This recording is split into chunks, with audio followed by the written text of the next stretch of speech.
PDP सदर और peoples alliance की लीडर महबूबा मुफ्ती ने जम्मू में एक प्रेस कॉन्फ्रेंस मुनक्किद की। महबूबा मुफ्ती ने कहा कि कश्मीर के मुकाबले में जम्मू की हालत ज़्यादा ख़राब है। महबूबा मुफ्ती ने कहा कि जम्मू में गैर मकामी अफराद को मुलाजमत दी गई है और मकामी लोगों को नज़रअंदाज किया गया है। महबूबा मुफ्ती ने कहा कि वो आने वाले डीडीसी इंतखाबात में लोगों के मफादात के लिए हिस्सा लेंगी। महबूबा मुफ्ती ने जम्मू कश्मीर को अपना झंडा, खुसूसी पोजीशन और रियासत का दर्जा वापस करने की मांग की है। मुफ्ती ने कहा कि गुज़श्ता बरस 5 अगस्त के बाद यूटी के लोगों को बुनियादी हुकूक से भी महरूम रखा गया है। कश्मीर में तो हमारे हालात खराब हैं ही हैं, उसमें कोई शक नहीं है, मगर मुझे लगता है जम्मू के हालात कश्मीर से भी ज्यादा बदतर हैं। कि जो यहाँ पर कहा गया था कि 370 जो है ये कश्मीरियों को चाहिए, ये मुसलमानों को चाहिए, इससे उनका कुछ इंटरेस्ट सर्व होता है, ये हमें खत्म करना है और इसके बाद यहाँ दूध की नदियां बहेंगी, यहाँ कारोबार बढ़ेगा, यहाँ इंडस्ट्री बढ़ेगी, यहाँ लोगों को रोजगार मिलेगा, यहाँ हर जगह जो है बिजली आएगी, सब कुछ जो है यहाँ दिन में पता नहीं क्या ऊपर से टपकेगा। मगर मैं देखती हूँ कि यहाँ जो 370 के बाद जो अंधेरा छा गया है, उस अंधेरे ने जम्मू को भी अपनी लपेट में ले लिया है। महाराजा हरि सिंह ने यहाँ के खासकर डोगरा कल्चर को, डोगरा आइडेंटिटी को बचाने के लिए ये 370 का जो है आर्टिकल उन्होंने रखा था। जो मैं देखती हूँ कि जो बीजेपी की एक ही मंशा है कि किस तरह जम्मू कश्मीर की जमीन को, यहाँ के रोजगार को, यहाँ की नौकरियों को, यहाँ तक कि यहाँ की बाजरी निकालने के लिए, पत्थर निकालने के लिए भी बाहर से लोग लाएं, और जिसका खमियाजा यहाँ के जो गरीब लोग हैं, यहाँ के जो आम लोग हैं, उनको उठाना पड़ता है।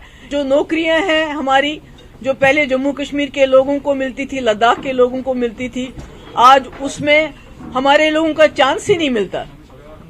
मैंने सुना कि राजौरी में कहीं 2, कहीं 4 नौकरियां थी, तो 4 या 6 नौकरी में से एक भी लोकल को नहीं मिली, सब की सब बाहर के लोग आके उनको मिल गए। उम्मीद है जब जुल्म बढ़ता है तो आखिरकार मिट जाता है। आज इनका वक्त है, कल हम सबका वक्त आएगा और उसके बाद वही होगा जो ट्रंप के साथ हुआ है। पीडीपी सदर महबूबा मुफ्ती ने बीजेपी पर निशाना साधते हुए कहा कि बीजेपी ने दफा 370 को मनसूख करके डॉक्टर अंबेडकर के आइन की भी खिलाफ वर्जी की है। महबूबा मुफ्ती ने कश्मीरी पंडितों का भी जिक्र किया। उन्होंने कहा कि बीजेपी ने कश्मीरी पंडितों के लिए भी कुछ नहीं किया। मुफ्ती ने कहा कि बीजेपी के दौर में मिलिटेंसी में इजाफा हुआ है। उन्होंने तिरंगे से मुताल्लिक अपने बयान पर भी वजाहत की। राजा हरि सिंह ने यहाँ मिलके शेख साहब के साथ उस वक्त कंडीशन रखी थी, उसकी वजह से हम लोगों को एक काउच, सुरक्षा काउच मिलता था, यानी एक प्रोटेक्शन मिलती थी, जिसको इन्होंने तितर बितर कर दिया। उन्होंने खाली 370 नहीं हटाया, उन्होंने बाबा साहब अम्बेडकर का जो कॉन्स्टिट्यूशन था उसको डेस्ट्रिकेट किया, उसकी धज्जियां उड़ाई थी। क्योंकि महबूबा मुफ्ती जिस झंडे की बात करती है, चाहे वो मुल्क का झंडा हो, चाहे जम्मू कश्मीर का झंडा हो, वो कोई आसमान से नहीं आया था, वो कोई चीन से नहीं आया था, वो हमें हमारे कॉन्स्टिट्यूशन ने दिया था। हमारे कश्मीरी पंडित भाई जो इतने सालों से इंतजार कर रहे हैं, जिनको मुफ्ती साहब ने अपने वक्त में उनके लिए वहां ट्रांजिट अकोमोडेशंस बनाई थी, उसके बाद थोड़ा सा जो है डॉक्टर मनमोहन सिंह जी के वक्त में कुछ हुआ, उसके बाद तो कुछ नहीं हुआ। ये तो सारी दुनिया को बोलते हैं जाओ, Jammu Kashmir is on sale, go and by land. What about these Kashmiri pandits जो यहाँ कैंप्स में इस वक्त गर्मी में जो इंतजार कर रहे थे कि बीजेपी की हुकूमत आएगी, बीजेपी को मेजोरिटी मिलेगी और बीजेपी हमें कश्मीर में बसाएगी। What about them? They are not talking about them.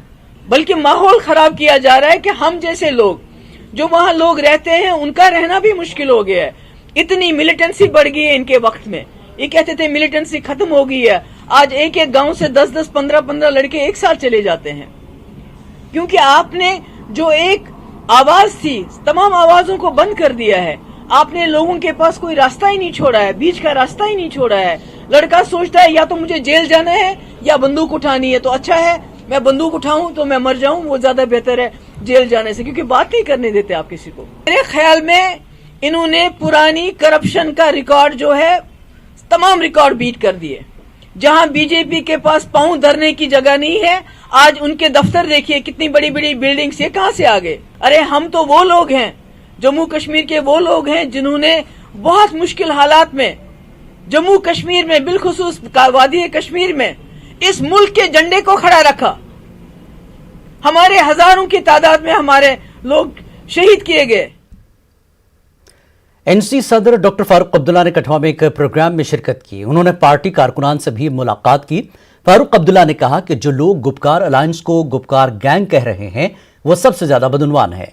Farooq Abdullah ने कहा कि जो लोग गुपकार लीडरों को पाकिस्तानी कहते हैं उन्हें यह मालूम नहीं कि जनवा फारूक अब्दुल्ला ही गए थे और उस वक्त मुल्क की इज्जत बचाने के लिए आगे आए थे।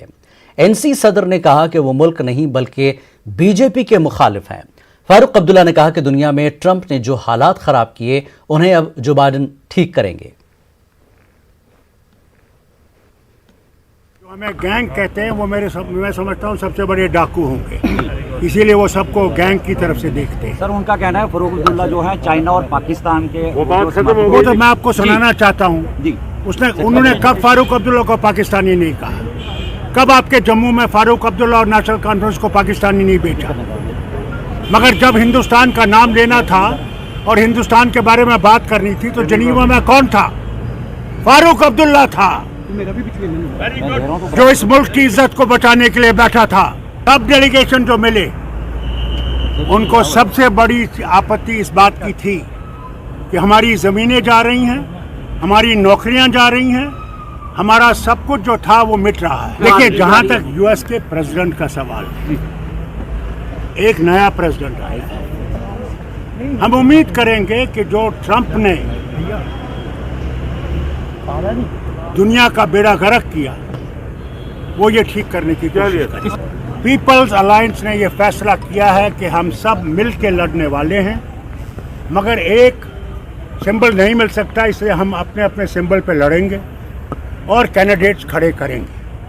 वो सब जॉइंट कैंडिडेट्स होंगे। विधानसभा वगैरह को सवाल ही नहीं, अभी तो कोई उसका डेट नहीं है, अभी तो डिलिमिटेशन नहीं हुआ है। हम देश के दुश्मन नहीं हैं, हाँ हम बीजेपी के दुश्मन जरूर हैं। वो यहाँ हिंदू को अलग, मुसलमान को अलग, सिख को अलग, ईसाई को अलग खड़ा करना चाहते हैं। हम महात्मा गांधी के हिंदुस्तान को मानते हैं जहाँ सब बराबर हैं। जम्मू कश्मीर यूथ कांग्रेस के तर्जुमान ने जम्मू कश्मीर की खुसूसी हैसियत की मनसूखी को गैर आईनी करार दिया। उन्होंने उम्मीद जताई कि जम्मू कश्मीर की खुसूसी हैसियत की बहाली के मामले पर अमेरिका के नए सदर जो बाइडेन अपना रोल अदा करेंगे। उधर बीजेपी लीडर कविंदर गुप्ता ने कांग्रेस के उस बयान पर सख्त तनकीद की है। उनका कहना है कि दफा 370 और 35 की मनसूखी का मामला मुल्क का अंदरूनी मसला है। उनका कहना है कि खुसूसी हैसियत की बहाली एक ख्वाब है जो कभी पूरा नहीं होगा। I believe in this thing that Joe Biden, as they have said earlier also, their statements pre-elections, we have seen that they will definitely create pressure on government of India that the decision that was taken on 4th August 2019 in an undemocratic manner, the decision was taken, that is revocation of Article 370 and 35A. I believe in this thing that that decision will be taken back by the central government. And this will have an impact on Islamophobia also. Joe Biden के आने पर उनके सामने ये बात रखी जाएगी धारा 370 की, इसको इंटरनेशनलाइज करने की कांग्रेस प्रयास कर रही है। और कांग्रेस को ये समझ होना चाहिए, वो देश की सत्ता पर रही है, क्या हम अपने आंतरिक मामले दूसरों के पास रखेंगे जाकर के? और इसका धारा 370 कभी वापस आएगी ये कांग्रेस भी भूल जाए और बाकी पार्टियां भी भूल जाए। और कांग्रेस की ये गलतफहमी है कि देश को गुमराह करना, आपकी नालायकियों के कारण से आपने कश्मीर को तबाह किया, आपके जो साथी रहे उन्होंने कश्मीर को तबाह किया। धारा 370 कभी वापस आने वाली नहीं है, सपने लेना भूल जाएं, ये भारत का आंतरिक मामला। जम्मू कश्मीर कांग्रेस की तरफ से आरएसपुरा में जम्मू में एक ट्रैक्टर रैली निकाली गई। रैली में शामिल कांग्रेस के लीडरान और कारकुन मरकजी सरकार की जानिब से किसानों से मुताल्लिक लागू किए गए कवानीन के खिलाफ एहतजाज कर रहे थे। इन लीडरान का मुतालबा है कि इन कवानीन को जल्द वापस लेकर किसानों को राहत पहुंचाई जाए। ये रैली मुख्तलिफ बाजारों से गुजरी और इसमें काफ़ी तादाद में किसानों ने भी शिरकत की। जम्मू कश्मीर कांग्रेस के सदर गुलाम अहमद मीर ने कहा कि मरकजी सरकार किसान मुखालिफ इक़दामात उठाकर किसानों को परेशानियों में मुब्तला कर रही है। पार्टी ने जब अपोजिशन में होती थी तो बड़े बड़े दावे करते थे, डोगरों की बात करते थे, डोगरा सम्मान की बात करते थे, किसानों की बात करते थे, व्यापारियों की बात करते थे, थाल बजा के हर चौराहे पर खड़े होते थे। आज जब वही झूठ बोल बोल के एक मौका उनको मिला और आप देख रहे हैं कि रफ्ता रफ्ता रफ्ता रफ्ता वो उन्हीं सारे लोगों का कमर तोड़ रहे हैं जिन्होंने उनको समर्थन दिया। 2022 मुझे याद है 2022 में आमदनी किसानों की दुगनी कर दूंगा, याद है आपको? दुगनी आमदनी कर दूंगा। हमने कहा चलो ठीक है, दुगनी आमदनी हो जाएगी। हमारे किसानों की जो एमएसपी है वो एमएसपी 1.5 गुना होनी चाहिए, उनका आवाज था वो लागू किया जाए। ये कश्मीर के मेवा काश्तकारों और डीलर्स ने फ्रूट मंडी पारिमपुरा श्रीनगर में एहतजाज किया। कौमी शाहराह पर फ्रूट से भरी गाड़ियों को गैर जरूरी तौर पर रोकने के खिलाफ यह एहतजाज किया गया। मेवा काश्तकारों का कहना था कि अगर इस मसले को जल्द हल नहीं किया गया तो उन्हें दिवाली जैसे त्योहारों के सीजन में जबरदस्त माली नुकसान का सामना करना पड़ेगा। उन्होंने इस मसले को जल्द हल करने की मांग की है। की तमाम मंडियाँ, सोपोर हो, श्रीनगर हो, बारामूला हो, शुपियान हो, अनंतनाग हो, पुलवामा हो, चारी शरीफ हो, बांडीपुरा हो, कपवारा हो, हंदवारा या और कहीं भी पछार है, हर मंडी में इस वक्त एहतजाज हो रहा है सिर्फ इस बात पर कि जो हाईवे पर हमारे फ्रूट से लदी हुई गाड़ियों को 5-5, 6-6 दिन रोककर वो उनको आगे जाने की इजाज़त नहीं देते, उसी के खिलाफ है। क्योंकि इस वक्त पीक सीजन है फ्रूट का, अगर ये माल वहाँ नहीं जा सका वक्त पर, एक तो वो जो त्यौहार आने वाला है दिवाली और छठ पूजा, उस पर नहीं पहुँच पाएगा। अव्वल तो उस एक तो पूछेगा, फिर नुकसान होगा यहाँ के फ्रूट ग्रोवर्स का, फ्रूट डीलर्स का, बायर्स का, जो बाहर से हिंदुस्तान के मुल्क भर से बायर्स यहाँ हमारे यहाँ पहुँचे हैं, वो उन्होंने माल यहाँ खरीदा है। अगर ये उनका माल ये वहाँ पर वहाँ उन मंडी में नहीं पहुँच पाएगा तो बहुत बड़ा नुकसान होगा। हमारी जो गाड़ियाँ 10-10 दिन हमारी इधर कानवाई में खड़ी रहती है, 5 दिन के बाद ये छोड़ते हैं। हमारा उधर बैंक इंटरेस्ट चढ़ता है गाड़ियों के ऊपर। हम गवर्नमेंट से पुरजोर अपील करते हैं। नाज़रीन, मेवा सनत से जुड़े अफराद ने इस मसले को लेकर आज वादी के मुख्तलिफ मकामात पर एहतजाज किया। इस सिलसिले में मजीद खबरें बुलेटिन में आगे नशर होंगी। फिलहाल रुख करते हैं चंद दीगर खबरों का।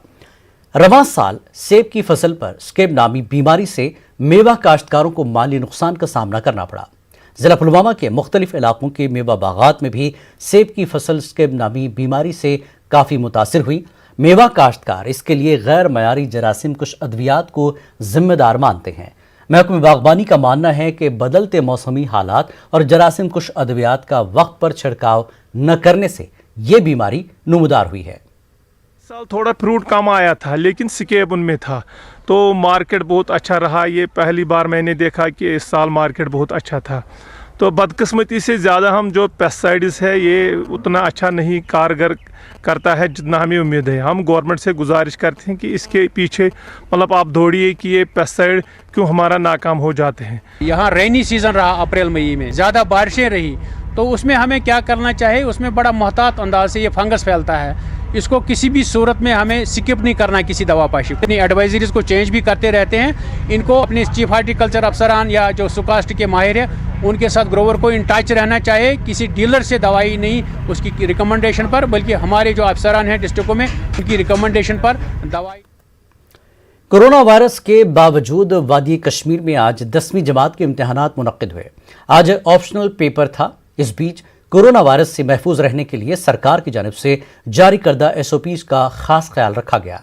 इम्तिहानी मराकज़ में कई तरह के इंतजामात किए गए थे। वाज़ेह है कि 10वीं जमात के तलबा को इम्तिहान में 40% की छूट दी गई है। जैसा कि 40% रिलैक्सेशन था वैसे ही पेपर आया। 60% हमें अटैम्प्ट करने थे, वो हमने अच्छे से अटैम्प्ट किया और काफ़ी कुछ मज़ा रहा। सोशल डिस्टेंस भी रही, बहुत अच्छा खासा पेपर रहा हमारा IT का। आज हमारा रिटेल का पहला पेपर था और बहुत ही अच्छा हुआ हमारा पेपर। सोशल डिस्टेंसिंग भी थी, टाइम मिला हमें, अच्छा खासा टाइम मिला क्योंकि घर में ट्यूशन भी बंद थे, तो फिर हम घर में ही अपनी deputy commissioner Pulwama doctor Raghu Langar की निगरानी में एम्स रोड पर एक बड़ी इन्हदामी कार्रवाई अंजाम दी गई। इस दौरान कई रिहायशी मकान, शॉपिंग कॉम्प्लेक्स और हॉस्टल मुनहदम किए गए। कार्रवाई में म्युनिसिपल कमेटी, रेवेन्यू और R&B के एहलकार शामिल थे। लोगों ने इंतजामिया पर इल्जाम लगाया कि उन्हें कोई नोटिस जारी नहीं की गई और न ही उन्हें मुआवजा दिया गया।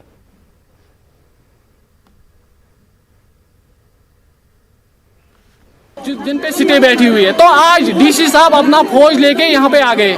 तमाम जो उसके वहाँ पे ऑफिसर्स हैं और जो भी बाकी डिपार्टमेंट्स हैं वो यहाँ पे आए, तो उन्होंने अंधाधुंध डिमोलिश करना शुरू कर दिया। ना ही कोई नोटिस, ये सारा काम इलीगली कर रहे हैं, इलीगल डिमोलिशन कर रहे हैं। रात को 11 बजे बोल रहे हैं कल हम आने वाले हैं। आप पहले से ही इन्होंने कनेक्शन सब कुछ काटे हैं, पावर के भी, पानी के भी, सब कुछ ताला लगाया। हम कहाँ से निकालेंगे सामान है इसमें। अब आ रहे हैं 7 बजे कह रहे हैं चलो निकालो सामान। हमने कहा हमारे पास इनकी असेसमेंट भी हो गई है और इनके पैसे भी मुआवजा किए जाएंगे स्ट्रक्चर्स के लिए। और जमीन तो इन्होंने गैर कानूनी ले लिया था, तो दफा 4 के तहत, वो तो गैर कानूनी के तहत सेक्शन 133 और म्युनिसिपल एक्ट के तहत उन्होंने ये स्ट्रक्चर्स गैर कानूनी थे, इसलिए ये डिसमेंटल हो गए। एम्स रोड के मुताबिक एम्स रोड 110 फीट वाइड करना है, वाइड बनाना है, और जो भी स्ट्रक्चर इसमें आएगा स्ट्रक्चर को पैसे मिलेंगे और जमीन जो मिल्कियती होगा उसको पैसे। पहलगाम डेवलपमेंट अथॉरिटी और महकमे माल व जंगलात के इश्तिराक से पहलगाम में सरकारी व जंगलाती अराजी से नाजायज कब्जों को हटाने की मुहिम जारी है। लधरू पहलगाम में CEO Pahalgam development authority Mushtaq Samnani की क़यादत में मुहिम जारी रही। इस दौरान लगभग 250 कनाल जंगलाती अराजी से नाजायज कब्जे हटाए गए। एक होटल के कुछ हिस्से के आर्जी तामीराती ढांचों को भी मुनहदम किया गया। समनानी ने कहा कि मुहिम जारी रहेगी। हमारा ऑब्जेक्टिव एम ये है कि लोगों को मैसेज देना चाहते हैं, जनरल पब्लिक को मैसेज देना चाहते हैं कि जिसने भी ये लैंड एनक्रोच किया है, चाहे कितना भी असर उसको वाला हो, उसको हम जनाब रिट्रीव करेंगे। ये डेफिनेटली हम करेंगे। हम तो सिर्फ यहाँ के जो रिसोर्सेज है, जो हमारे जिस पर फ्यूचर हमारा डिपेंडेंट है, दैट इज़ हमारा फॉरेस्ट है, वाइल्ड लाइफ है या गवर्नमेंट लैंड है, तो हमको ये रिट्रीव करना है। वक्त एक ब्रेक के बाद फिर लौटेंगे।